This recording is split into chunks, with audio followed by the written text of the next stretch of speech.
Saint-Enfant, doux agneau, qu'il est grand, qu'il est beau, entendez résonner les pipeaux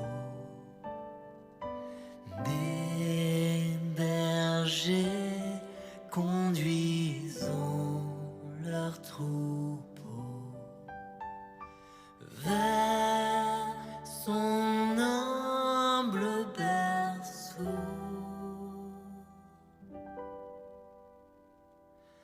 vers son humble berceau.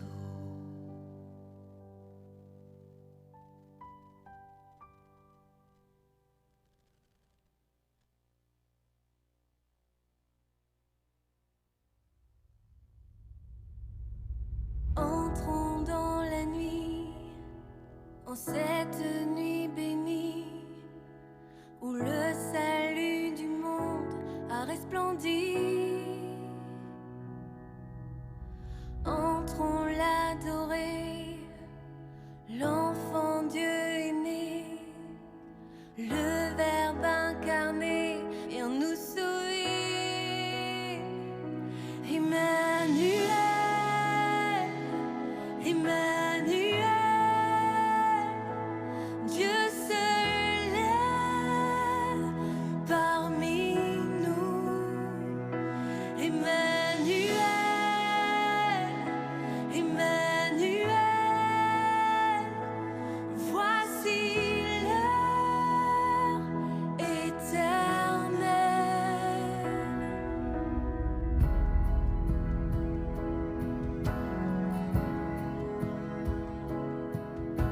Un enfant nous est né, un fils nous est donné.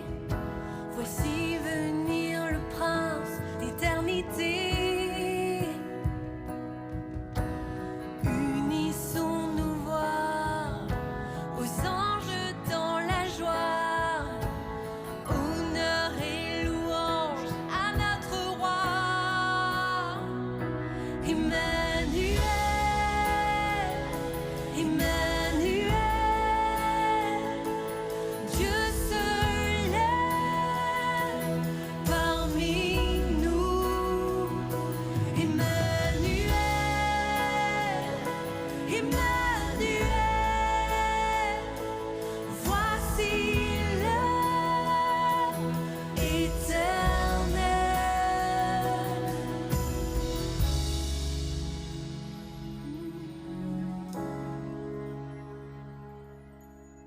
Entrons dans la nuit, en cette nuit bénie, où le salut du monde a resplendi. Entrons l'adorer, l'enfant Dieu est né, le Verbe incarné vient nous sauver. Emmanuel, Emmanuel, Dieu seul est parmi nous. Emmanuel, Emmanuel, voici l'heure éternelle. Emmanuel,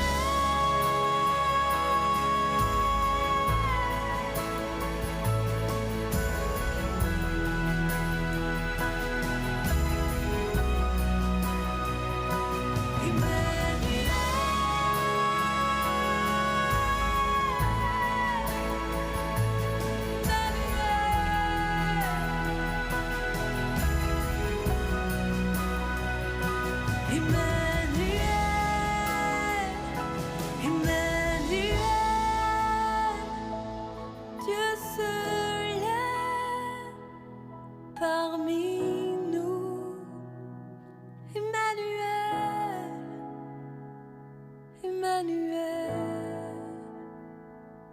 voici l'heure éternelle. Emmanuel.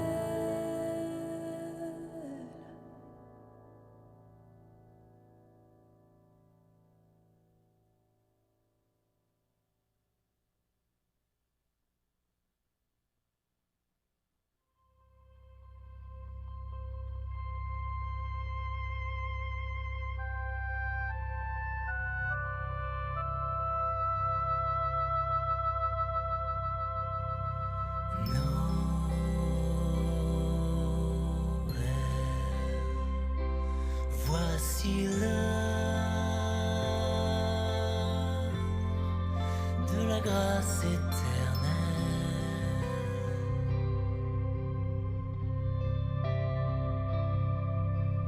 D'un Dieu, d'un Sauveur, de l'Emmanuel.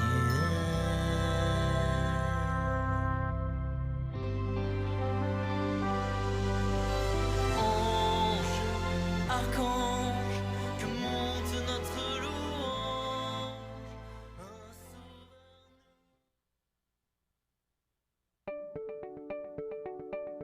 Bonjour à chacun d'entre vous. Soyez les bienvenus à l'Église communautaire Mountain View, une église où tous sont invités à découvrir Jésus et à influencer leur communauté. Si vous nous visitez pour la première fois, nous désirons que vous sachiez que nous sommes un groupe de croyants engagés dans notre foi en Jésus. Nous sommes également multigénérationnels, dynamiques et nous avons une variété de styles musicaux. Nous espérons que vous vous sentirez chez vous ce matin, car les gens de cette communauté en sont à différentes étapes dans leur parcours spirituel. Nous sommes simplement une grande famille animée du désir que chacun puisse être rencontré dans ses attentes spirituelles. Merci d'être avec nous et profitez du service.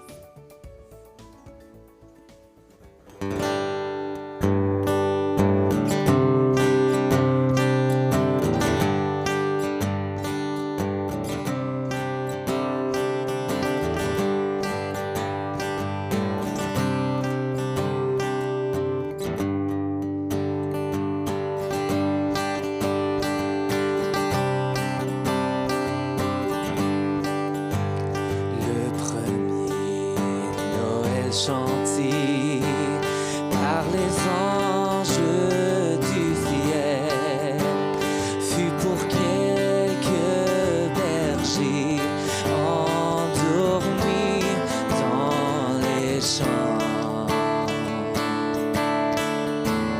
Ils gardaient leurs moutons blancs auprès d'eux rassemblés.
Je m'appuie sur toi et je crie vers toi, car tu es mon Dieu. Oui, je crie vers toi. J'ai besoin de toi. Tu es mon roc au jour de la détresse. Et si je tombe, tu me relèves. Dans la tempête, ton amour me ramène au port. Tu es mon seul espoir, Seigneur.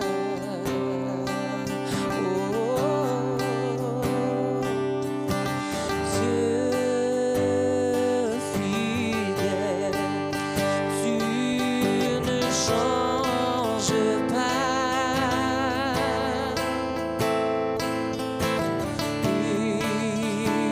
Éternel, mon rocher, tu es ma paix. Dieu puissant, je m'appuie sur toi et je crie vers toi, car tu es mon Dieu. Oui, je crie vers toi. J'ai besoin de toi. Déclarons-le ensemble. Tu es mon roc au jour de la détresse. Et si je tombe, tu me relèves. Dans la tempête, ton amour me ramène au port. Tu es mon seul espoir, Seigneur.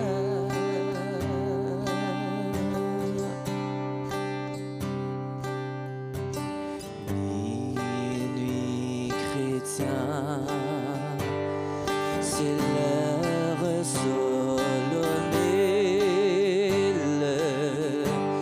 où l'homme-dieu descendit jusqu'à nous pour effacer la tâche originelle et de son Père arrêter le courroux. Le monde entier tressaille d'espérance en cette nuit qui lui donne un sauveur. Tout à genoux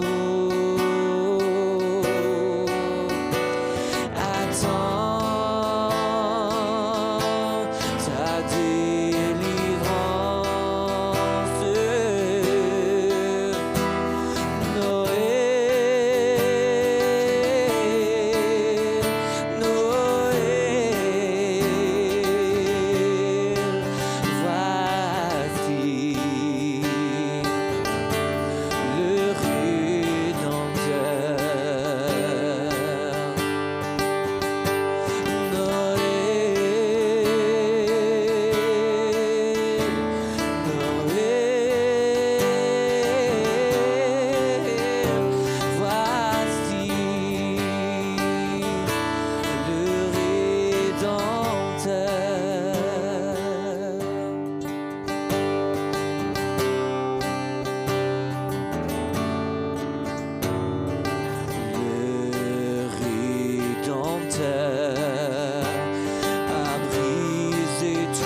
ta délivrance.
Que le roi de mon cœur soit la montagne où je cours, la fontaine où je bois. Oh, il est mon chant. Que le roi de mon cœur soit l'ombre où je me cache, la rançon pour ma vie. Oh, il est mon chant.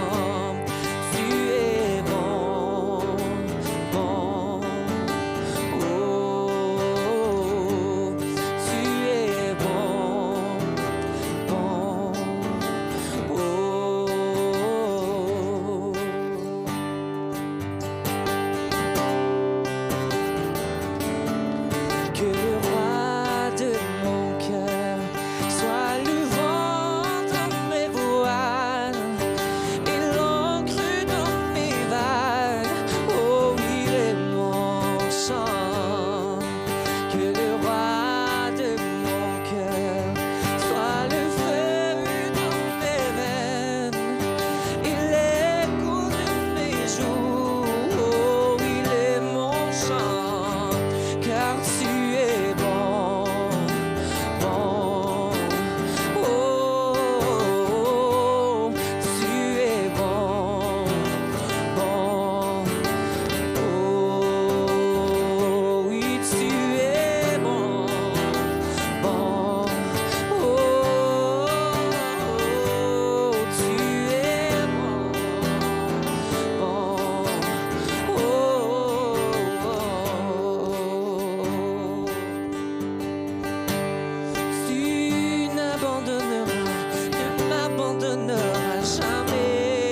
ta fontaine où je bois. Oh, il est mon chant.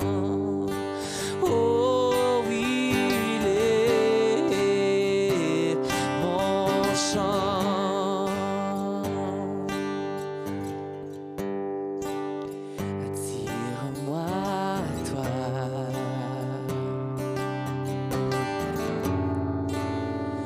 Ne me laisse pas.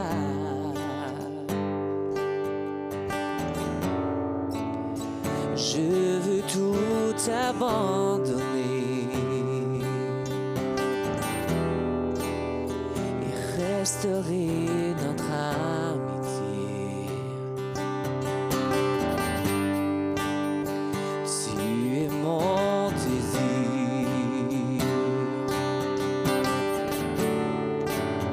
Je ne veux que toi. Non, rien ne peut te remplacer. Dans tes bras, je suis rassuré. Montre-moi la voie qui me ramène à toi. Oh, tu es tout pour moi. Sans toi, je ne peux vivre. Tu es tout pour moi. Garde-moi près de toi. Tu es tout pour moi. Sans toi, je ne peux vivre. Tu es tout pour moi. Garde-moi près de toi.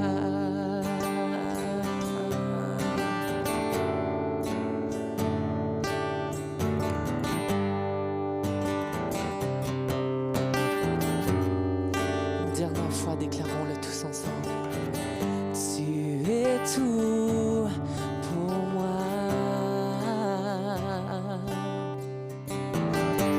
Sans toi, je ne peux vivre. Tu es tout pour moi.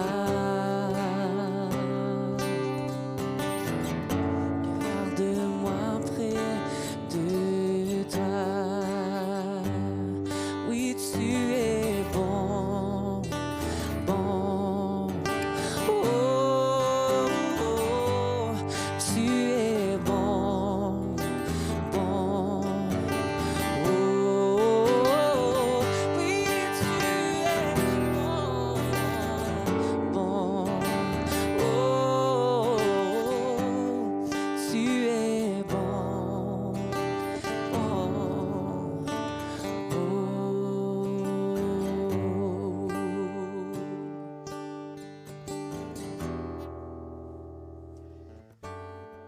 Seigneur, tu es notre bénédiction. Tout est en toi, tout est par toi. Et nous voulons que tout soit pour toi aussi. Nous voulons te remercier pour ce que tu es, ce que tu fais pour nous, pour tes bontés sans cesse renouvelées, pour tes plans éternels de bienveillance à notre endroit, à l'endroit de l'humanité, malgré nos péchés, nos fautes, nos manquements, nos erreurs, nos blasphèmes.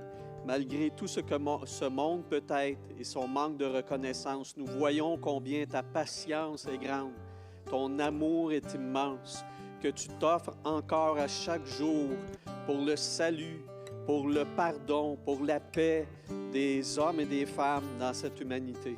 Nous voulons, pour nous, parce que tu nous as touchés, te reconnaître au nom de cette nation ici. Au nom de ce monde, Seigneur, nous voulons nous lever nos mains vers toi et dire que tout est de toi, Tout est par toi et tout est pour toi. En Jésus, en celui que tu nous as donné, ton Fils bien-aimé. Nous voulons te rendre grâce, Seigneur, que par ton Saint-Esprit, tu continues de nous renouveler, tu continues de nous parler, tu continues de convertir encore, tu continues de convertir et de nous fasciner par ton immense amour et ta bonté, pour ton salut encore vivant et vivifiant aujourd'hui. Sois béni, notre Dieu, sois remercié pour tout ce que tu fais, pour tout ce que tu es. Au nom de Jésus, nous te prions et te louons. Amen. Amen et amen. Merci. Merci, mon frère. Merci beaucoup. Merci. Voilà, hey! Alors, je suis pas à mon meilleur, comme on dirait, là, parce que c'est intéressant. Après la COVID et la pandémie, je vais appeler ça, je ne sais pas quoi, la collection de virus. Nous, on essaye différentes sortes, là. On en fait une par semaine. Puis je suis dans des virus pulmonaires à la maison. Je travaille avec des enfants. Je voyage des enfants scolaires. Fait que dans un petit autobus. Fait que on est dans un incubateur à microbes. Je reviens à la maison. Il y a une petite fille qui est à l'école, elle aussi, incubateur à microbes. Et puis, ben, même des fois qu'elle n'est pas capable d'aller à l'école pour les virus. Puis en tout cas, bref. Ouf! Fait que là, c'est ça. Je fais un peu ces pilules le matin, là. J'arrive à vous voir un peu dans le brouillard, là, mais bon, ça va. L'important, c'est que j'étais sortable. Parce que les autres semaines, je toussais trop. Fait que j'étais un peu trop généreux de tout ce qui m'habite. Bref, je suis content d'être avec vous ce matin, même si ce n'est pas à 100% de mes forces. Et nous sommes le 11 décembre, hein, quand même. Et puis, c'est beau aussi, c'est appréciable, toutes les belles décos qui sont ici puis qui nous rappellent ce temps merveilleux, qui n'est pas juste appréciable pour nous, les chrétiens, mais qui est aussi un temps très apprécié par le monde. Et ce matin, j'ai pensé vous partager une étude, une méditation aussi en même temps, quelque chose pour vous aider à réfléchir, à penser à justement, nous, chrétiens, comment on peut se positionner vis-à-vis de Noël, parce que, bon, les choses étant comme elles sont présentement, disons que Noël, le chef de file de la proclamation de Noël, c'est plus autant l'Église, hein? C'est le Père Noël et puis tout le reste, là, c'est le côté commercial qui a pris le dessus, évidemment, puis la société en général, en tout cas au moins occidentale, la société occidentale salive après cette période-là parce que c'est une période économiquement, commercialement qui est très bénéfique. Puis en tout cas, on peut comprendre donc qu'on se fasse savonner là-dessus puis emporter là-dedans dès le lendemain de l'Halloween. Ça part, puis c'est le fun. Moi, en tout cas, comme chrétien, c'est sûr que j'apprécie beaucoup plus cette période-là que l'Halloween, justement, par exemple. Comme fête sociale. Mais évidemment, on en discute des fois, puis moi, c'était une réflexion au fil de ma vie chrétienne, au fil des décennies, de m'interroger un peu sur moi comme chrétien, par rapport à Noël, tout ce qu'il y a dans Noël, qu'est-ce que je fais avec ça, c'est quoi l'origine de Noël, d'où ça vient. Ah ouais, c'est un peu gênant. Puis, ce matin, je voudrais vous amener à quelque part un peu différent dans la réflexion puis l'interrogation sur cette fête-là, cette tradition-là. Le fait que Noël, ce n'est pas une fête qui est instituée dans la Bible. On va s'entendre. Il n'y a pas un verset dans la Bible qui dit « Le 25 décembre, vous célébrerez Noël ». Il n'y a pas ça. Puis les traditions qui sont là-dedans, ce ne sont pas des traditions qui ont été inculquées par les Écritures. Or, dans la pratique judaïque, et puis voire même Jésus, dans sa pratique spirituelle et religieuse, Jésus a pratiqué une fête qui n'était pas une fête biblique. Ce n'était pas une fête qui avait été inscrite dans le calendrier de Dieu, dans les Écritures. Et pourtant, Jésus l'a pratiqué, voire même Jésus a utilisé un message associé à cette fête-là, qui n'était pas une fête biblique.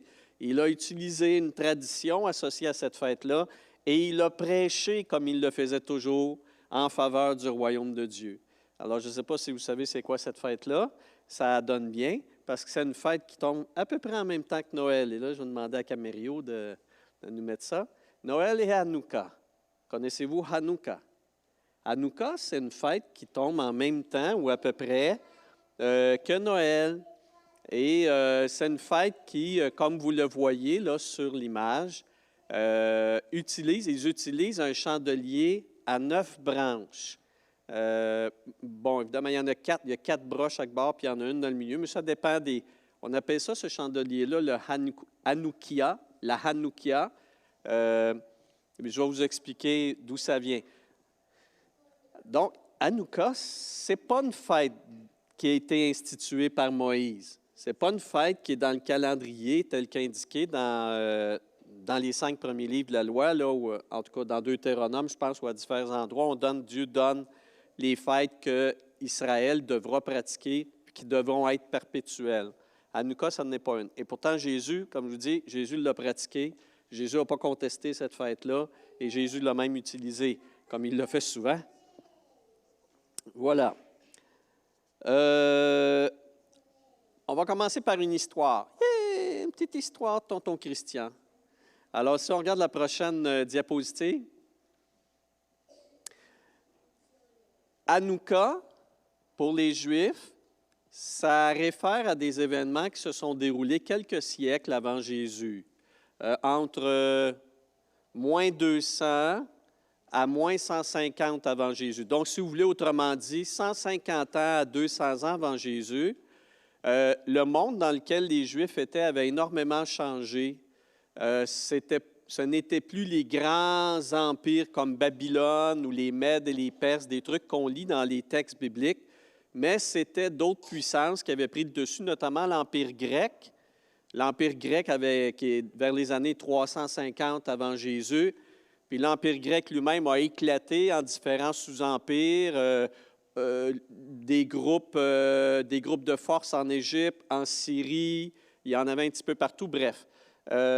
Et Israël, il y a, en tout cas, 150 ans avant Jésus, était soumis à une autorité qui était syrienne. C'est un petit pays qui est juste au nord d'Israël, puis il y avait des restants de l'Empire grec qui étaient là-dedans. Et puis cette autorité syrienne-là avait décidé à un moment donné que les Juifs, bien, c'était bien du trouble à gérer. Ils s'occupaient des Juifs. Puis chez les Juifs, savez-vous, c'est assez intéressant, ça ressemble beaucoup à ce qu'on vit. Les Juifs étaient dans une période où ils étaient très influencés par la culture économique et la culture, comment est-ce qu'on dit, musicale et littéraire. C'est un petit peu comme on dirait, mettons, les États-Unis ou la culture anglo-saxonne. À l'époque, là, il y a 150 ans ou 200 ans avant Jésus, les Juifs étaient trempés, baignés dans toute une civilisation grecque, on dit à l'époque hellénisante, grecque, qui faisait en sorte que les Juifs eux-mêmes trouvaient mieux de parler grec, ça allait mieux au niveau de la business aussi, ça allait mieux de parler grec puis de commercialiser grec, puis même de se transformer un petit peu dans notre façon de penser, de chanter, de lire. C'était mieux ça, le monde grec, que l'ancien monde juif. Donc, il délaissait même le langage juif, il délaissait l'hébreu, il délaissait on dirait les langages sémitiques pour adopter un langage qui était plus, entre guillemets, international. OK? Alors, dans la société juive en Israël, il y avait donc une grosse chicane qui avait pris. Il y avait donc des Juifs qui disaient, bien, il faut faire moderne, puis il faut se moderniser, puis il faut intégrer le courant international. Il faut que les Juifs se modernisent. On est trop à part, là. Il faut qu'on soit un petit peu comme le monde. Puis, les Grecs ont des fêtes, le fun, eux autres aussi. Puis, il y a de la littérature, il y a de la philosophie, puis il y a toutes sortes d'affaires. Puis, bref, c'était puissant. L'impact du monde grec à l'époque, on parle environ 350, 325 avant Jésus, jusque même au moment où Jésus était là, ça parlait encore, le Nouveau Testament d'ailleurs Il a été écrit en grec. Pourquoi? Parce que c'était encore la langue internationale. Je vous dis, c'était la même chose que le monde anglophone aujourd'hui. Tu sais, si tu vas partout dans le monde, si tu parles anglais, tu ne vas pas parler à peu près à tout le monde. Puis si tu veux faire de la business aujourd'hui, il faut que tu la fasses en anglais. Si tu ne sais pas parler anglais, le business ne sera pas longtemps. Puis si tu veux faire de la musique, puis que ta musique pogne, idéalement, bien, fais-la en anglais. Céline a compris ça hein, avec son mari. Il faut que tu fasses de la musique en anglais parce que c'est le langage international. Puis l'influence culturelle, vous voyez, mais je parlais de l'Halloween tantôt. Moi, quand j'étais petit, l'Halloween, on ne fêtait pas ça. Bien, c'était une fête des Anglais. Il faut dire que moi, j'étais dans un village creux, mais en même temps, on savait que c'était une fête du diable, ça. Ils ne pratiquaient pas ça. Qui pratiquait ça? Les maudits Anglais, là. Ça vient des Anglais. C'était une fête anglophone. Ça vient des mythes et légendes tribales qui viennent des îles britanniques. C'est là que ça vient. Puis les Anglais, du côté de l'autre bord de la frontière, c'est de là. Et comment l'Halloween a fini en l'espace de 40-50 ans à devenir une fête même québécoise?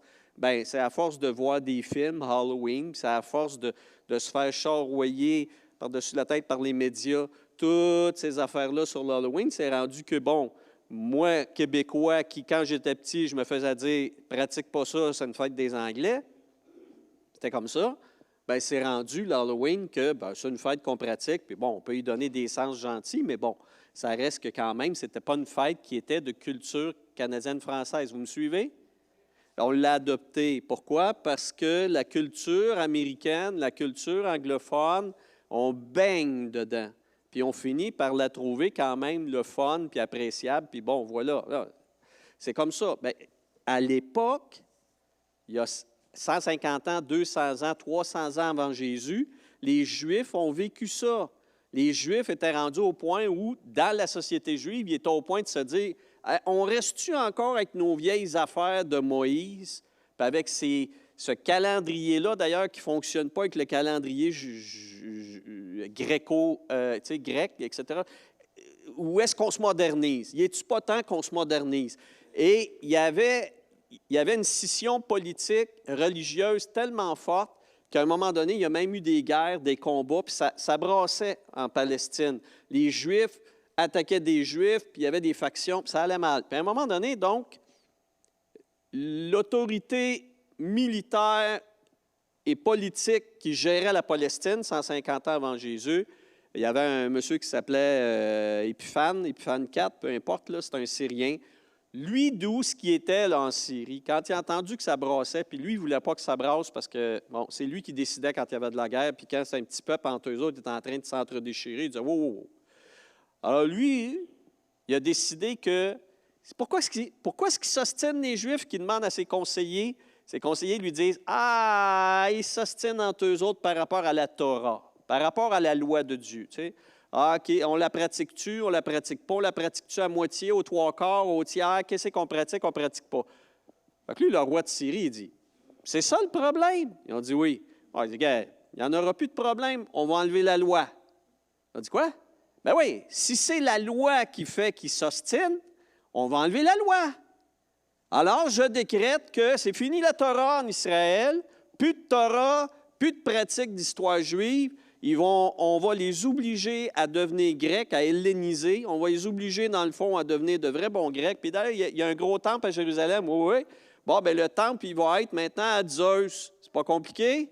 Alors, c'est plus un temple à Dieu, c'est un temple à Zeus. Puis, il n'y aura plus de sacrifices qui vont être offerts à leur Dieu. Les sacrifices vont être offerts aux dieux grecs. C'est pas compliqué. On les gréquise. Tiens, ça se dit-tu, ça? Souvlaki. Tiens, bon, OK. On les souvlaki, puis l'affaire est belle. Fait que, c'est que ils ont pensé que la solution était bonne. En fait, vous comprenez qu'à ce moment-là, le feu a pogné. Puis là, tout d'un coup, les Juifs qui, entre eux, s'ostinaient à savoir, on garde-tu un petit peu plus de grec, un peu moins de grec? On met-tu un petit peu plus de feta ou moins de feta? Là, à un moment donné, tous les Juifs, ils ont dit, wow, wow, wow! Hey! Vous nous enlevez la base de notre existence. La base de notre identité, c'est la loi de Moïse. Puis on a beau pas être d'accord sur la quantité qu'on doit accepter ou pas, ou pratiquer ou pas, il reste que c'est la base de notre vie. Et là, tous les Juifs se sont solidarisés derrière une famille qui s'occupait d'ailleurs des choses religieuses et du temple qui s'appelle en tout cas, Judas Maccabée. Vous irez lire là-dessus si ça vous intéresse. Moi, j'ai tout étudié ça.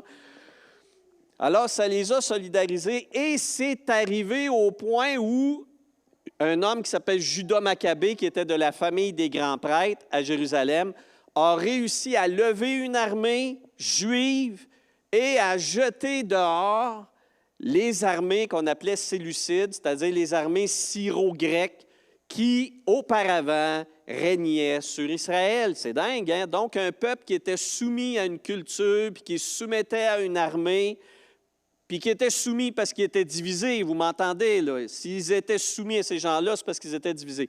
Alors, quand ce roi païen, ce roi grec, a pensé trouver la solution en enlevant ce qui faisait leur identité, il a mis de l'huile sur le feu, et là, Israël est redevenu identitaire par rapport à la Torah. Ça va? Bon, alors là, il est arrivé, si vous mettez la prochaine diapositive, qu'une fois qu'ils ont mis dehors les Séleucides, les méchants Syro-Grecs, ils sont rentrés dans le temple et là, évidemment, le temple avait été souillé. Ils avaient sacrifié, les Syro-Grecs, là, ils avaient sacrifié des porcs sur l'autel. Ils avaient mis là-dedans des divinités grecques dans le temple. Il y avait un gros ménage à faire.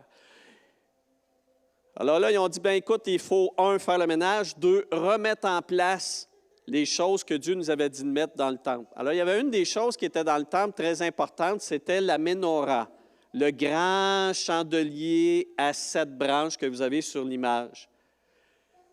Sauf que l'huile, parce que ça marche à l'huile, ça, c'est pas de la cire, l'huile qui est utilisée pour allumer ces chandelles-là, c'est une huile consacrée, très spéciale, qui, entre le temps où on cueille les olives dans un village particulier d'Israël, qui est un village consacré à la confection de cette huile-là, ça prenait 8 jours. On cueille les olives, on les presse, on les laisse macérer, il y a des prières et des rabbins là-dedans, puis bon, on filtre. Au bout de 8 jours, l'huile est considérée comme apte à être utilisée pour le chandelier du temple. Alors là, évidemment, bon, là, les prêtres juifs ont dit, OK, on va rallumer le chandelier, mais on n'a pas d'huile consacrée. Puis là, quelqu'un dit, « Hey, je viens de trouver une bouteille de l'ancienne huile. Il l'avait oubliée, puis bon, elle était dans un coin, je ne sais pas trop où, là. » Alors, il ramène une fiole d'huile. Fait que là, les prêtres ont dit, « Ouais, c'est extraordinaire, ça ne règle pas le problème, parce que ça, c'est les fioles qu'on utilisait tous les matins pour allumer les 7 branches.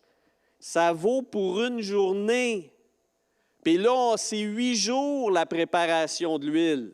Qu'est-ce qu'on fait? Fait que là, ils ont eu des discussions, comme les Juifs à Marois, ils ont toujours des discussions. Là, ils ont dit, on peut en mettre un petit peu chaque jour, la faire brûler juste, mettons, 1 heure, mais 1 heure pendant 8 jours au lieu de... Puis là, ils faisaient des calculs. Puis à un moment donné, je ne sais pas comment c'est arrivé, mais il y a quelqu'un qui a dit, hey, gars, là, on va mettre ce qu'on a, là, on va faire comme on faisait, parce qu'il faut faire les choses comme elles doivent être faites. On va remplir les 7 lampes avec cette fiole, puis ça brûlera le temps que ça brûlera, puis Dieu va comprendre.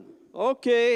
Alors, ils prennent la petite fiole, puis ils la répartissent dans les 7 lampes, bon, jusqu'à la dernière goutte. Ils allument les lampes, ils font les prières, puis ils disent à Dieu, bien, merci que le temple, enfin, peut repartir. Juste, gars, tu peux-tu, Seigneur, sois indulgent. Il nous reste 7 jours avant de pouvoir remettre de l'huile. En tout cas, bon, ça va être comme ça. Le lendemain matin, ils reviennent dans le temple, et puis c'est le temps de repartir le chandelier. Puis là, évidemment, il y a la fiole qui était là, quelque part, pas loin sur la table, puis il y a un prêtre qui arrive et qui dit « Hein? T'as-tu quoi? » Il dit quoi? « Elle est pleine d'huile! » Bien, voyons donc. Ah ben ouais, let's go, glou, glou, glou, glou, glou. Et ainsi de suite, la fiole s'est remplie à tous les jours.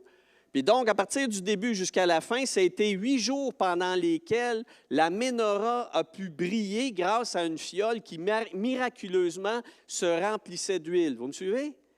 Et ça a donné la fête de la Hanouka. Hanouka plutôt. Hanouka, donc, c'est la fête qui dit « Hey, regarde, Dieu, il est extraordinaire parce que quand nous, il nous manque de quoi, Dieu pourvoit. » Parce que Dieu regarde au cœur, puis Dieu a vu qu'on avait la foi, puis le désir de réétablir, de réinstaurer son culte, de revenir à Dieu. Puis Dieu il a dit, ce qui va vous manquer, moi, je vais le donner. Voyez-vous? Et c'est pour ça que maintenant, depuis cette époque-là, 150 ans avant Jésus, c'est pour ça que dans le temps de Jésus, Hanouka existait, puis Jésus a pratiqué Hanouka, même si ce n'est pas une fête qui était par Moïse dans la Bible. Jésus a béni cette fête-là, il l'a pratiqué lui-même la fête, puis il l'a même utilisé, on va voir ça, pour enseigner. Bref, Hanouka est encore célébré aujourd'hui. Si vous allez voir d'ailleurs, c'est assez intéressant, les Hanoukias. Les Hanoukias, c'est les chandeliers. En fait, il y a 9 branches dessus. En fait, il y en a 8. Vous allez en voir des fois, souvent, la Hanouka, c'est qu'il y a 4 branches sur un bord, 4 branches sur l'autre, puis il y en a une dans le milieu. Puis la 9e, en fait, il l'appelle la serviteur, la servante. En fait, elle représente la petite fiole d'huile. Fait qu'elle, il l'allume tout le temps. Puis c'est à partir d'elle qui, le premier jour d'Hanouka, Hanouka dure 8 jours. Il fête Hanouka pendant 8 jours. Le premier jour, il allume la première chandelle, puis la servante, la fiole est là. Le deuxième jour, il allume la première, il allume la deuxième, et ainsi de suite jusqu'à la fin. Puis ils ont toutes sortes de fêtes à chaque jour. Puis en tout cas, c'est une fête qui est assez le fun. Mais allons vers Jésus. Prochaine diapositive. Oui, bien c'est ça, justement, je vous avais trouvé une Hanouka, vous voyez. C'est intéressant parce que celle-là, il y a la menorah est à l'intérieur. Il y a des Hanoukias de toutes les sortes sur Amazon, il va y en avoir des millions. Et puis, voilà. Donc, vous voyez, il y a 4 branches chaque bord, puis dans le milieu, tu as la Shama. Shama, c'est serviteur, c'est la servante. Puis voilà. Il y a toutes sortes de pratiques. Vous voyez, il y a des beignets. Ils font des beignets. Ils servent des beignets. Pourquoi des beignets? Parce que c'est une pâte qui est frite. Puis quoi? C'est quoi le rapport? La friture, c'est de l'huile. L'huile, la pointure. Donc, ils ont intégré une tradition intéressante. Ils ont dit, on va se faire des desserts à l'huile. Donc, les beignets, des beignets fourrés de confiture, de toutes sortes d'affaires. Et aussi, une autre affaire qui est intéressante, vous voyez, je ne sais pas si c'est clair, des toupis. Il y a des toupis en bois à 4 faces. Puis ça, les toupis, d'où ça vient? Ah, ça vient, semble-t-il, il y a différentes histoires, mais je vais vous en raconter une. C'est qu'ils disent que quand les Juifs s'étaient fait interdire la loi, les Juifs, en passant, quand ils lisaient la loi, ils la lisaient toujours en groupe. Ils ne lisaient pas les Bibles tout seuls. De toute façon, les Bibles, c'était compliqué, c'était des rouleaux, etc. Fait qu'ils s'arrangeaient pour soit aller dans une maison, soit aller à l'extérieur, en campagne, loin des villes, là où il n'y avait pas de soldats séleucides. Puis là, à un moment donné, bien, il y en a un qui sortait son rouleau, puis il lisait la loi, puis il faisait le prière. Puis là, dès qu'il y a quelqu'un, puisqu'il y avait une sentinelle qui disait « Attention, il y a des soldats qui s'en viennent », il serrait le rouleau, puis il sortait des toupis. Pourquoi? Parce que qu'est-ce qui était bien populaire il y a 2300 ans, un jeu commun, c'était pas le Monopoly, c'était le toupie. Parce que sur la toupie, il y avait des symboles, puis là, tu spinais la toupie, tu mettais ta mise, puis selon que ça tombait sur... chacune des faces avait une lettre particulière ou un chiffre. Selon que ça tombait dessus, bien, soit que tu gagnais la mise, la moitié de la mise, ou tu étais obligé de rajouter sur la mise. Fait que c'était un jeu comme ça qui s'amusait à faire beaucoup. Les Grecs pratiquaient ça, même les Romains, c'était populaire, tout ça. Puis les Juifs, donc, disaient « Ah oui, on est ensemble, on joue à la toupie, etc. » Puis bon, les soldats passaient le chemin, puis disaient « Bon, ils s'amusent. » Alors, c'est pour ça que le jeu de la toupie reste à la Hanouka, parce que les Juifs disent « Grâce à ce jeu-là, on pouvait, dans le fond, tu sais, c'était un subterfuge qui nous permettait de pouvoir nous rassembler puis de lire la loi, même si c'était interdit. » Puis là, ils ont changé un petit peu le jeu. Il y a 4 lettres hébraïques sur chaque face. Puis une des lettres, en tout cas, les enfants jouent à ça. C'est devenu une fête d'enfants. En tout cas, les enfants jouent à la toupie. Ils ont des genres de... Ils ont des petits chocolats, des scènes au chocolat. Vous avez vu ça dans les magasins, des fois, là? C'est doré, là, mais à l'intérieur, c'est du chocolat. Mais ça vient des Juifs, c'est une pratique. Donc, les parents donnent des scènes comme ça. Les jeunes misent sur la table. Un fait tourner la toupie, puis si ça tombe sur une des lettres, ça veut dire, bon, il ramasse la mise, ou il ramasse la moitié de la mise, ou il est obligé de rajouter encore une scène de chocolat. Puis bref, à la fin, les enfants sont tous bien contents. Puis il faut l'énerver. En tout cas, tout ça pour dire que, vous voyez, c'est intéressant. On a une fête qui fait suite à une situation culturelle et historique qui est instaurée parce que dans l'événement s'est manifesté un signe de foi, une intervention extraordinaire de Dieu.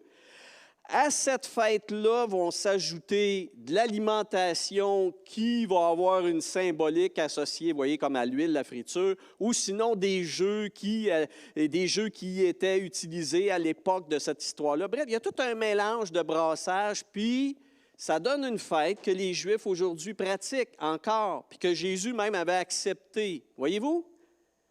La poignez-vous le lien entre ça et Noël? En tout cas, si ce n'est pas clair, on va en faire quelques-uns, un lien tantôt. Tout ça pour dire, on va tourner la page. Image suivante. Voyez-vous, aujourd'hui, Hanouka est pratiqué. Vous voyez, là, c'est intéressant parce que la Hanoukia, le chameau, il est en avant. Là. Peu importe, la lampe serviteur. C'est une fête qui donne l'occasion aux enfants d'apprendre qu'est-ce que la foi en situation. Parce que là, le parent va raconter l'histoire, tu sais, il y a très longtemps, il est arrivé telle affaire, il est arrivé telle chose, oui, puis c'est quoi ça, puis blablabla.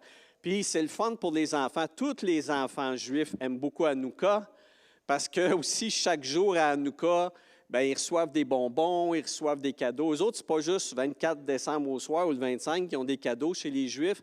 Bien, il ne faut pas que ce soit des gros cadeaux, mais des petites affaires. C'est comme soit du chocolat, soit des patentes. Là. Mais chaque jour, les enfants, pendant 8 jours, reçoivent un cadeau le matin. Vous imaginez qu'ils l'aiment, cette fête. Mais vous voyez, c'est ça. Fait que ça marque les petits-enfants juifs, puis ils comprennent, ils apprennent que, OK, oui, face à la société, même si la société est bien intéressante par ce qu'elle me propose, il faut toujours quand même que je reste fidèle à ma culture de base. Il faut que je reste fidèle à Dieu. Les petits-enfants, ils apprennent ça. Image suivante. Alors, si on en vient à Jésus, il y a ce texte qui se trouve dans Jean chapitre 10, vous l'avez à l'écran, Jean chapitre 10, versets 22 à 39. Je le lis avec vous, puis après, on va le commenter. On célébrait la Hanouka. Bon, dans le texte français que vous avez dans vos Bibles, vous allez dire, ça s'appelle la dédicace. Bon, la dédicace, c'est un mot, ça vient du grec. Tout ça pour vous dire, je vous l'ai dit tantôt, le Nouveau Testament, les évangiles, les épîtres, c'était écrit en grec. Quand ils ont traduit ça en français, des fois, ils traduisaient directement, mais on perd le sens original. Le mot dédicace, qui vient d'un mot grec, c'était le mot que les Grecs utilisaient pour parler de la fête des Juifs. Cette fête-là était la Hanouka. Donc, c'est la fête de Hanouka. OK? Bon. Alors, c'est pour ça que je vous l'ai mis comme ça carrément, c'est ça. Jean chapitre 10, on célébrait la Hanouka à Jérusalem, c'était l'hiver. Ben oui, parce que ça tombe en décembre.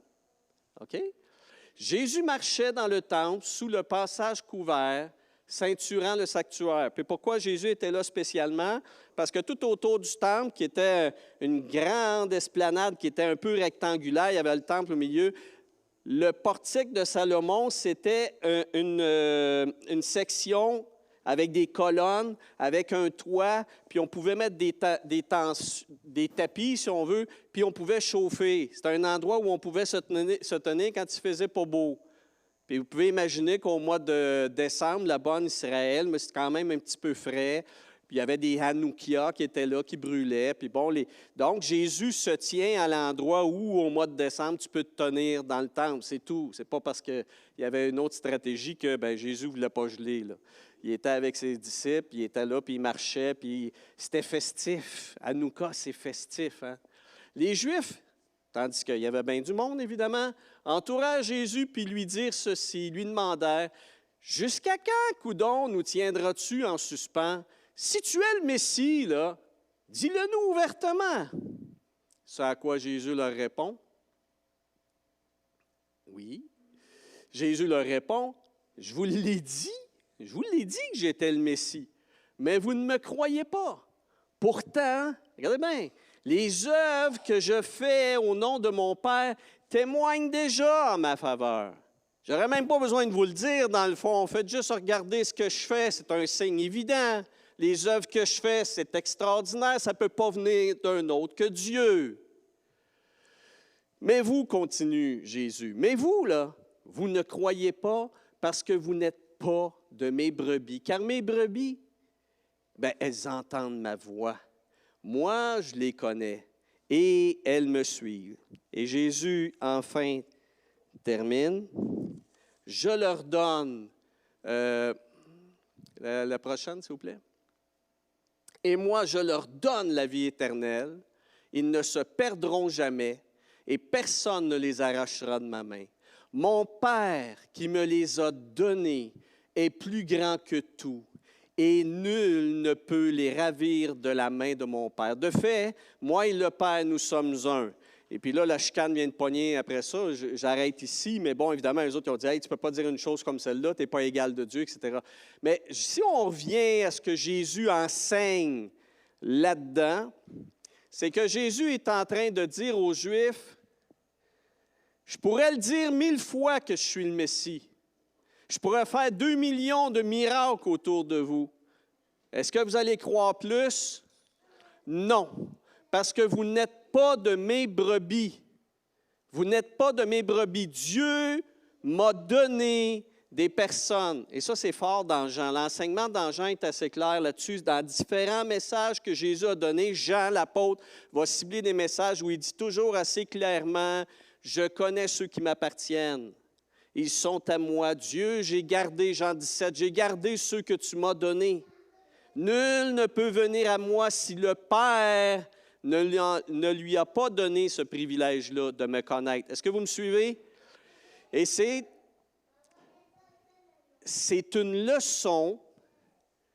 C'est une leçon. Si faisons un lien avec le miracle de Hanouka, image suivante.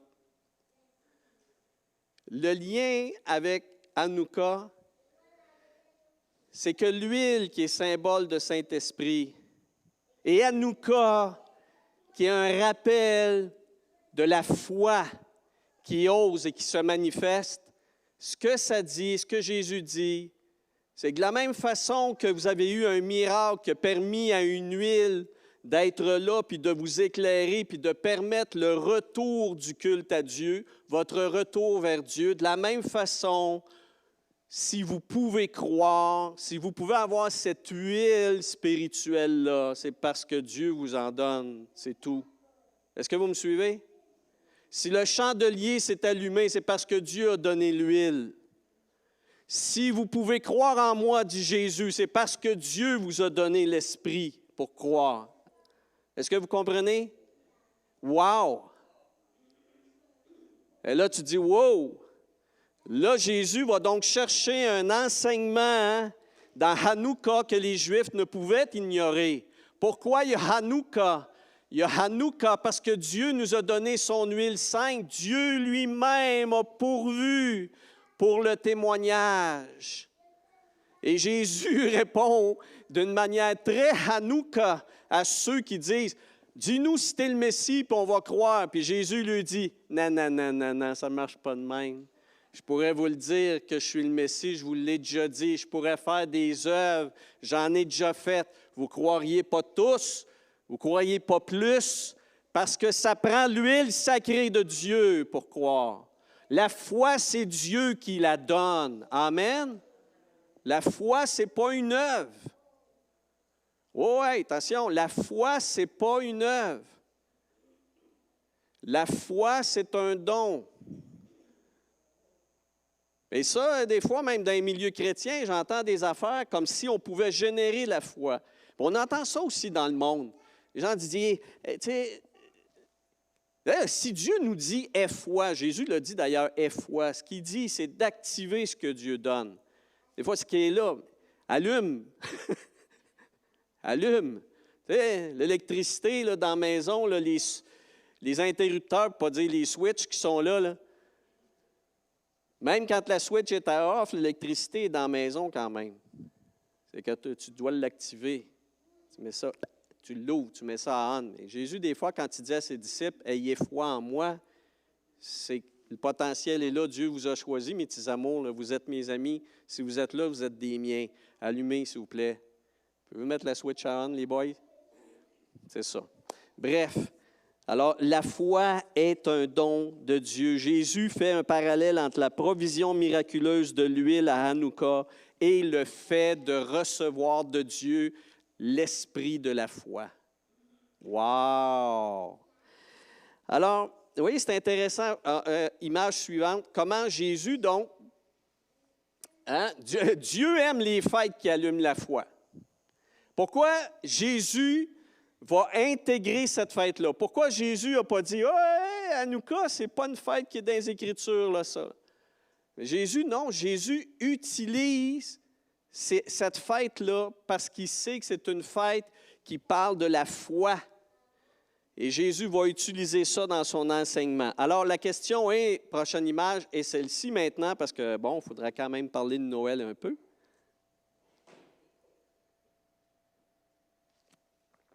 Quels sont les liens? Peut-être déjà vous en avez fait. J'imagine que plusieurs d'entre vous déjà avaient pu faire des liens avec Noël. Quel lien je peux faire? Comment Hanouka, son origine, les traditions, les pratiques qui y ont été ajoutées ou intégrées, le message qui est là à l'intérieur d'Hanouka sur la foi, comment ça, est-ce que ça peut se transposer dans Noël?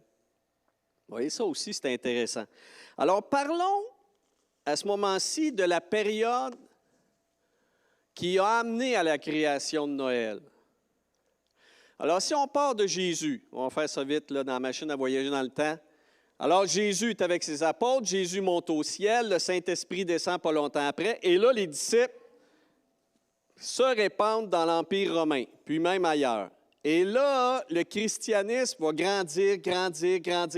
Et là, on passe des centaines d'années. Et on se retrouve là vers les années 300, 325. Et l'Empire romain, puis on va parler d'Italie plus spécialement, et de Rome, mettons, là où il y a le siège de l'autorité impériale romaine. La période dans laquelle on est présentement, mets la prochaine image, on va voir. Cette période-ci, au niveau du calendrier romain, parce qu'on est dans un calendrier romain, nous là, un calendrier solaire, c'est une période qui est très faste chez les Romains et dans l'Empire romain. On a tout d'abord du 17 décembre au 19 décembre, ce qu'on appelle chez les Romains à l'époque les Saturnales. Ça revient d'ailleurs, ça, là. Alors, qu'est-ce qu'on avait dans l'Empire romain vers les années 300 déjà, là? Les écoles et les services publics étaient fermés. Les maisons étaient décorées. Puis il y avait de nombreuses fêtes joyeusement arrosées. Des parties de bureau, il y en avait beaucoup, là. Suite à ça, il y avait tout de suite ce qu'on appelait la fête des Sceaux. Là, je vous ai traduit le terme italien, latin plutôt. Du 21 au 24 décembre, on avait la fête des Sceaux. Et là, on préparait des petits cadeaux et on offrait des présents. On offrait ça aux enfants, aux amis. Alors là, les enfants aimaient beaucoup cette fête-là. Puis, encore une fois, il y avait des festins dans les maisons décorées. Toute occasion est bonne pour, évidemment, avoir du fun. Et c'était encore là une fête extraordinaire, très appréciée. Le tout culminait par le 25 décembre, qui était la fête du dieu Mitra. Alors là, c'est intéressant parce que Mitra a beaucoup de liens avec Jésus dans la mythologie. Mitra, c'est un dieu qui est né en campagne, dans une grotte avec des animaux. Il était le fils de Dieu. Il était ce qu'ils appelaient les Romains un ange de lumière qui s'opposait aux esprits ténébreux. Il pouvait donc libérer les esprits du mal parce que lui, il était un ange de lumière. Et il était en même temps l'intercesseur entre les hommes et Dieu. Ouais, là, pognez-vous de quoi? Là, imaginez-vous, vous êtes à cette époque-là, là, vous êtes dans les années 200, 300, vous êtes un chrétien, vous êtes un citoyen romain ou un citoyen de l'Empire romain. Puis là, la fête bat son plein. À partir de la mi-décembre jusqu'à peu près la fin du mois de décembre, l'Empire là, est dans des festins, des orgies, de la débauche, parce que c'était ça, eux autres. Eux autres, c'était Hawaï, là, on s'en donne à pu finir. C'était un désordre moral sans bon sens, même s'il y avait des fêtes un peu plus gentilles avec les enfants. C'était vraiment une occasion qui était pour les Romains de se défoncer, comme on dit ici au Québec. Et les chrétiens, face à ça, étaient non seulement gênés par cette attitude-là de grande débauche et d'immoralité, mais ils étaient gênés par le fait qu'au bout du compte, dans le climax, là, comme on dit en anglais, là, au bout du 25 décembre, on allait donner honneur à un Dieu qui était une imitation de Jésus. Vous me suivez? Offense suprême. Et là, à un moment donné, ce qui s'est passé, c'est que quand il y a eu suffisamment de chrétiens rendus au niveau du gouvernement, puis que même le César, c'est-à-dire le chef suprême de l'Empire romain qui était César Constantin lui-même, a accepté le christianisme comme religion officielle, là, ça n'a pas été long que ces chrétiens-là, à la tête de l'État, à la tête de l'Empire, ils ont dit « Il va falloir faire de quoi? » Parce que la population, en général, à partir du 17 décembre, ils tombent dans une débauche qui est gênante pour les chrétiens. Ce n'est pas une éducation qu'on veut donner à nos enfants. Ce n'est pas une culture qu'on veut se voir poursuivre. Et encore, c'est que là, on est en train de célébrer une facétie du Fils de Dieu. Quand on essaie d'enseigner à nos enfants que Jésus est né dans une petite grotte avec des animaux, puis que c'est le Fils de Dieu, puis c'est l'être de lumière, puis bon, etc., les enfants nous regardent et disent « C'est Mitra, ça! » Non, c'est pas Mitra, c'est Jésus. Oui, non, mais Mitra aussi, c'était comme ça. Puis là, c'est comme « Ah! Qu'est-ce qu'on fait? » Oui. Alors, ils sont arrivés à la solution que pour sauver la nation dans sa foi et ses pratiques religieuses, il fallait absolument transformer la fête. Parce que, écoutez là, c'est plus facile d'empêcher ou de mettre une loi restrictive quand tu vois le danger de quelque chose. Je prends par exemple le port d'armes, il me semble que c'est de l'heure, ça. Hein?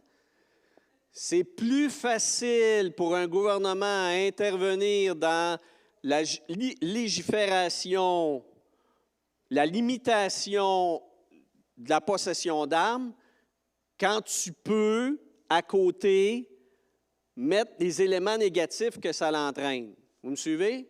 Bon. Là, Noël, pas Noël, là, mais toutes ces fêtes-là là, qui sont listées voyez sur l'écran, il n'y a rien de pas le fun là-dedans pour les citoyens, là. Puis là, n'oubliez pas, dans l'Empire romain, même si l'Empire romain était officiellement devenu chrétien, ça ne voulait pas dire que les citoyens l'étaient. Oh, oh, oh! T'imposes pas la foi à quelqu'un. Jésus savait ça. Mais bon, ça, l'Empire romain, puis César, puis etc., eux autres, quand ils ont décidé que l'Empire devenait chrétien, ils ont oublié que la foi, ce n'était pas une obligation, puis ce n'était pas une tradition. La foi, c'est une décision personnelle. Mais bon, ça, c'est un autre problème. Alors, mais quand ils sont arrivés au point où dire, en tant que chef d'État, en tant que représentant politique et législatif dans l'Empire, on ne peut plus cautionner comme chrétien, on ne peut plus cautionner les Saturnales, la fête des Sceaux et la fête de Mitra. Toute cette période-là, il faut que ça disparaisse. Sauf qu'évidemment, les conseillers ont dit, oh boy, oh boy, oh boy. C'est parce qu'il n'y a pas grand-chose que le peuple n'aime pas là-dedans, malheureusement. Qu'est-ce qu'on peut faire? On ne peut pas empêcher de donner des cadeaux aux enfants. Là. La fête des Sceaux, les enfants salivent, ils attendent cette période-là. Les Saturnales, tous ceux qui aiment les parties de bureau, etc., ils attendent ça. Puis la fête de Mitra, ça avec, en plus, c'est le solstice d'hiver, c'est la période où les jours grandissent à nouveau. Qu'est-ce qu'on fait? Et ils sont arrivés à la solution que vous connaissez. Ils ont dit, écoutez, c'est pas compliqué. On va garder la majorité des traditions. Vous me suivez? On va juste enlever les titres. C'est en fait, on va faire une fête qui va culminer le 25 décembre. Je ne vous compte pas des bobards, là. C'est vraiment comme ça. On va faire une fête qui va culminer le 25 décembre, mais au lieu de fêter Mitra, qui est une facétie du vrai Fils de Dieu, on va dire, c'est le Fils de Dieu. Oui, mais là, c'est le Fils de Dieu, il faudrait qu'il y ait quelque chose de spécial. Bien, on va justement fêter le fait que, bon, Jésus y est né dans ce monde. Mais on dit, mais il est né ce jour-là. Non, Jésus n'est pas né le 25 décembre. Mais on va utiliser le prétexte de célébrer l'incarnation de Dieu sur la terre. La venue de Dieu sur la terre mérite une fête. Ça mérite une fête. Puis ça donne l'occasion de parler du salut de Dieu. On va utiliser le 25 décembre. Puis les jours précédents, si les gens veulent décorer, s'ils veulent préparer des cadeaux puis des présents, puis et que les enfants soient contents parce qu'il y a quelque chose qui s'en vient, puis il y a du festif, puis il y a des repas de famille, puis tout ça. No problem with that, OK? Ça, on va le laisser, on va l'intégrer. Fait que ça va aider la population à accepter qu'on change le sens d'une fête, qu'on abolit tous les éléments païens, on les abolit. Maintenant, là, il faudra qu'il y ait de la gestion au niveau de la consommation, etc. Hein? Parce que, bon, comme la prochaine image le montre, là, autant les Romains aimaient ça, hein, faire des orgies, là, vous le voyez du côté gauche, là, ça tombait à terre, puis c'était ivre mort, puis etc. Là, il y avait des parties de bureau. Il y a des restants encore aujourd'hui. Hein? Seules les chansons ont changé, puis ce qu'on boit a changé, mais on sent que l'humain aime ça.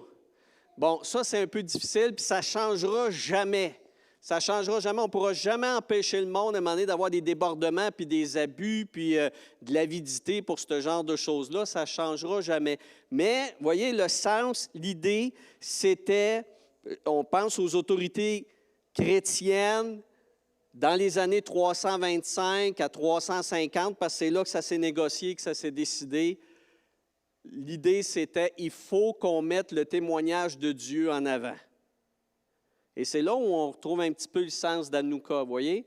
On est rendu dans une culture qui nous a envahis. Je reviens à l'Empire romain, là. Les chrétiens disaient, on est dans une culture qui nous agresse, qui nous envahit. On se sent violé dans même notre credo de base. Notre credo de base, le Fils de Dieu, il est un Fils unique. Il est, oui, la lumière du monde. Ce n'est pas Mitra, etc. Il faut faire quelque chose. Et pour ça, donc, boum, on arrête les anciennes fêtes dans le sens de la fête, c'est-à-dire, vous ne fêterez plus les Saturnales, la fête des Sceaux ou Mitra. Vous allez célébrer le Fils de Dieu qui est la lumière du monde et qui est le seul Dieu étant venu sur la terre pour nous sauver. Puis voilà comment Noël a été implanté. Donc, vous voyez, Noël, donc, ce n'est pas une fête que vous trouvez dans le Nouveau Testament pour dire que vous devrez célébrer chaque année le 25 décembre, puis voici les traditions que vous allez intégrer, blablabla. Non, non, non.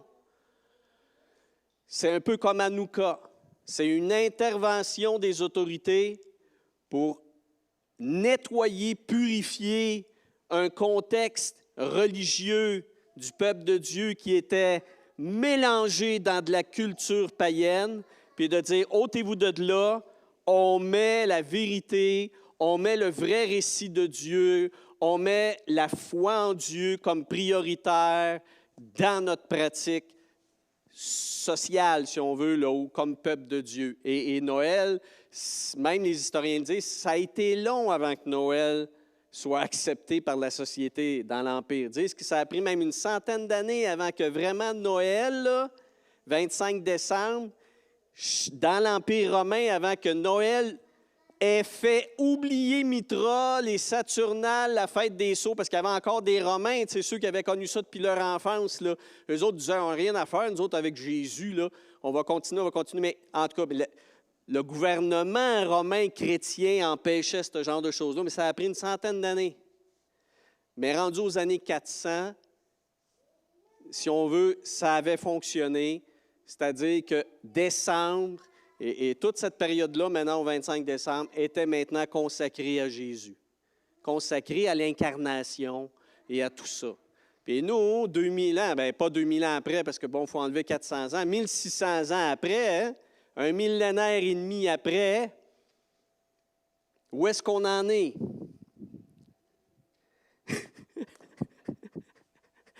On est toujours dans le combat. Voyez-vous? Prochaine image. Mais il faut revenir un peu à ce que Jésus lui-même nous inspirait. Tu sais, il dit, mes brebis entendent ma voix, je les connais, elles me suivent. C'est ce qu'il nous faut faire.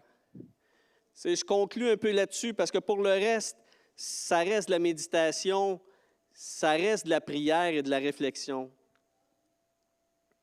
Comme Jésus l'a fait pour Hanouka, ciblons ce qui vise la vérité et la foi en Dieu. Jésus est allé chercher dans cette fête-là, socialement très aimé, très apprécié, les enfants, etc. Jésus est allé chercher, boum, le sens profond, la foi, la grâce de Dieu qui permet qu'on marche en lui. Puis moi, je pense que Noël, c'est la même chose. Il y a beaucoup de traditions qui sont rentrées. Tu sais, même le sapin, parce que c'est intéressant, vous voyez, le sapin, des fois, il y en a qui disent, il y a des chrétiens qui disent, « Ah, je ne suis pas à l'aise avec ça, le sapin, ça vient d'une croyance païenne. » Oui, mais non, mais l'idée est bonne, parce que Martin Luther, qu'on dit selon la tradition. Martin Luther, qui était un homme de Dieu, il savait que le sapin était une représentation païenne dans le monde allemand, dans l'Europe centrale. Le sapin était une sorte de divinité, si on veut, chez les panthéistes. Là, dire, oui, c'est un arbre qui ne meurt jamais en hiver. Martin Luther lui a dit, s'il y en a un qui ne meurt jamais, c'est Jésus. Puis Jésus, c'est la lumière du monde. Puis dans le fond, Martin Luther, qui était un Allemand, a utilisé la tradition du sapin, qui était déjà implanté dans sa culture à lui. Puis donc, il en a coupé un, il en a amené un, puis il l'a rempli de lumière avec des petites chandelles pour dire, celui qui est éternel, c'est Jésus. Puis celui qui nous éclaire, c'est Jésus, il est la lumière du monde. Puis c'est lui qu'on accueille à Noël. Puis c'est lui, Martin Luther, qui a parti la tradition des sapins de Noël. Alors oui, c'est-tu mauvais? Ben non, c'est pas mauvais. Tu dis, OK, oui, je comprends. Donc, le sapin, pourquoi un sapin? Ben, c'est parce que le sapin, c'est un arbre qui ne perd jamais ses feuilles, même en temps de difficulté, il reste vert. Il est vivant, même à moins 40 sous zéro. Il vit toujours. Dans ce sens-là, vous voyez, ça évoque l'éternité. Puis là, les lumières, bien, aujourd'hui, c'est des ampoules, ça met moins le feu que les chandelles, mais c'est toujours la même affaire. Pourquoi on met des lumières dans le sapin? Parce que la lumière, c'est le Fils de Dieu. Amen! Puis nous, on est des lumières aussi, hein, tu sais, fait que c'est pour ça qu'il y a un sapin. Fait que des fois, on dit, voilà, le sapin, tu sais, c'est pas là. Non, mais sais-tu, c'est quoi l'origine? Vous voyez, c'est comme Hanouka. Hanouka, c'est la même chose. Pourquoi est-ce qu'ils spinent des toupies? C'est quoi cette histoire-là? Un jeu de hasard? On incite les enfants à jouer au hasard? Non, t'as rien compris. Ça rappelle le fait plutôt que les Juifs étaient tellement fidèles à Dieu qu'ils étaient prêts à trouver une solution qui leur permettrait d'être fidèles à la loi, de lire la Bible, tout ça, puis que si jamais l'ennemi arrivait, bien, on tasse ça, puis on joue à toupie, mais ça leur permettait de pratiquer. Puis la tradition juive, vous voyez, est restée par rapport à ça. Quand tu comprends l'origine du jeu, tu dis, ah oui, spécial, il était fidèle, hein? Il était assez fidèle qu'il prenait des risques, il risquait leur vie, parce que si un soldat séleucide te voyait pratiquer la loi, il te tranchait la tête illico. Voyez-vous? Fait que là, tu dis, c'est le fun, dans le fond, le petit jeu de stoupie, jouez les enfants. Je vais vous expliquer d'où ça vient, mais c'est ça. Mais le sapin, c'est la même chose. Je dis, d'où ça vient? Bien, informe-toi. Puis quand tu t'informes sur la tradition, tu dis, wow, c'est beau. Le sapin, c'est Jésus. Le sapin qui trône, là, c'est Jésus, qui est la lumière du monde. Puis les petites ampoules, c'est nous autres, tiens. Puis on est des lumières grâce à Jésus. Si on peut illuminer, c'est grâce à lui. Amen. Ben oui, je ne savais pas ça, tiens. Vous voyez, c'est intéressant quand tu t'informes sur l'origine de certaines traditions. Tu peux soit donc les rendre plus acceptables, puis dire, oui, tiens, c'est le fun. Ou peut-être d'autres dire, peut-être elle est gênante, celle-là. Je ne suis pas sûr que je puisse la transformer. Père Noël, je n'ai pas réussi à le convertir encore. Je n'ai pas réussi à le convertir. Alors, vous voyez, c'est sûr que c'est un combat, c'est une lutte. Hanouka, c'est extraordinaire. Hanouka et Noël, même combat. Voyez-vous? Hanouka et Noël, même combat. Hanouka nous parle du combat des Juifs qui, dans une période de leur histoire, étaient complètement remplis d'une culture étrangère au point de l'accepter, de l'apprécier, puis même d'édulcorer, si on veut, de mélanger la culture grecque avec la culture religieuse juive, qui était tout à fait autre et unique. Puis là, comment on fait, puis tout ça, puis on s'ostine, puis etc. Puis dans le fond, vous voyez, c'est fou, ce qui les a rassemblés, c'est l'opposition, c'est l'interdiction.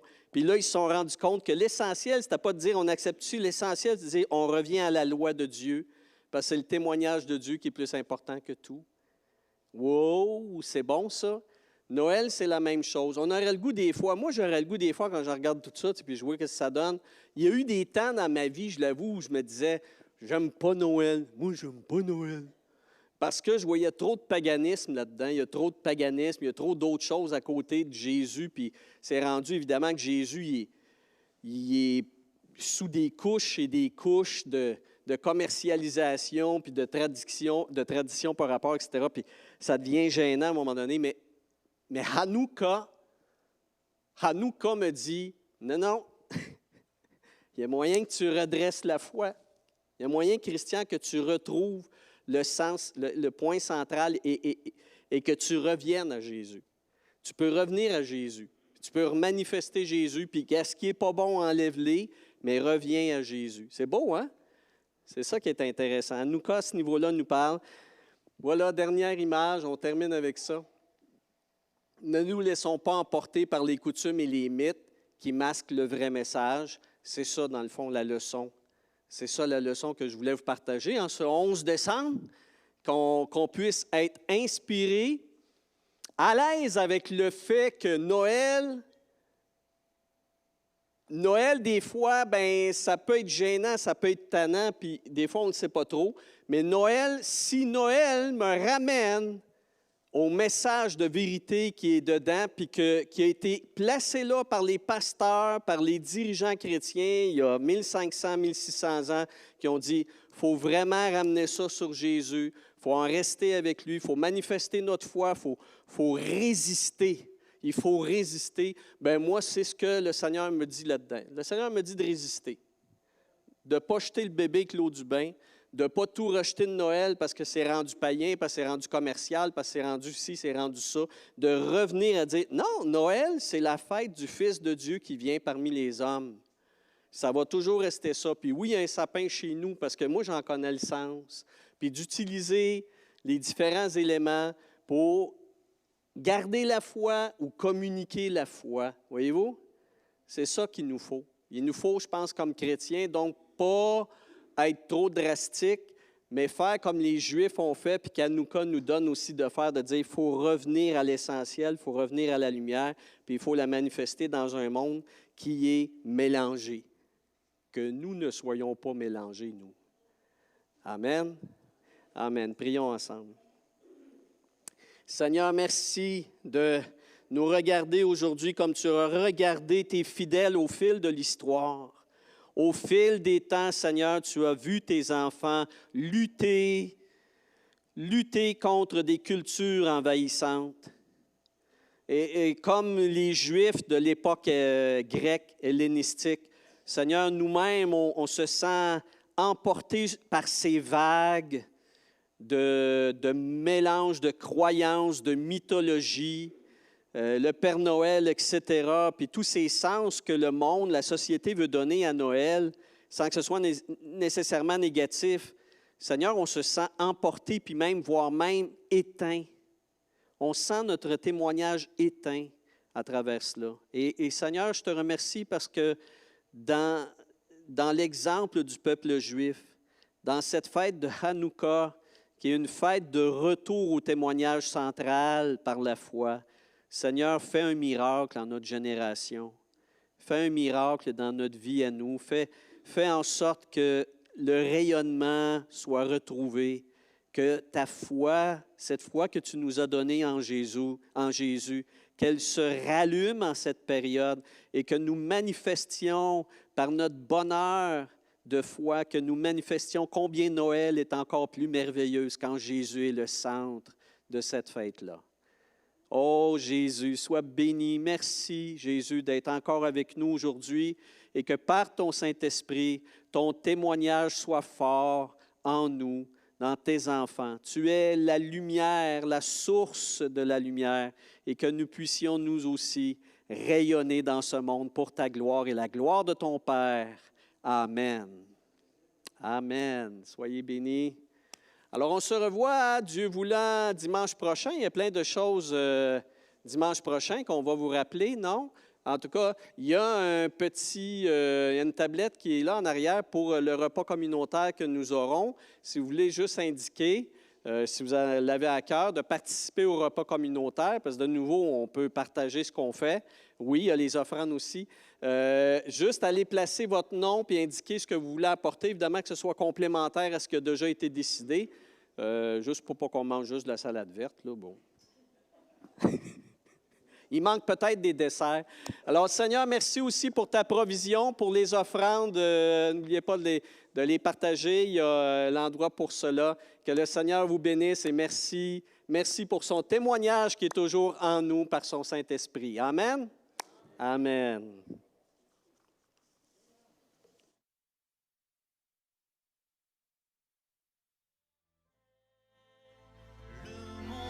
Voici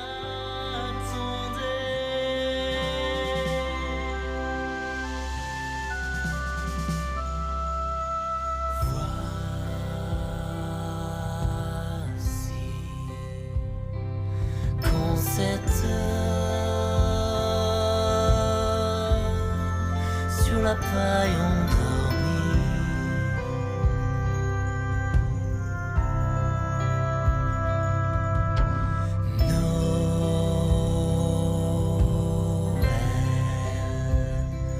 Un enfant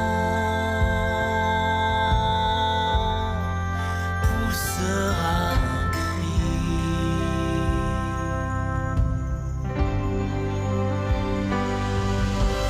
Ange, archange, que monte notre louange. Un sauveur nous est né. Venez louer, prince de la paix, le monde t'attendait.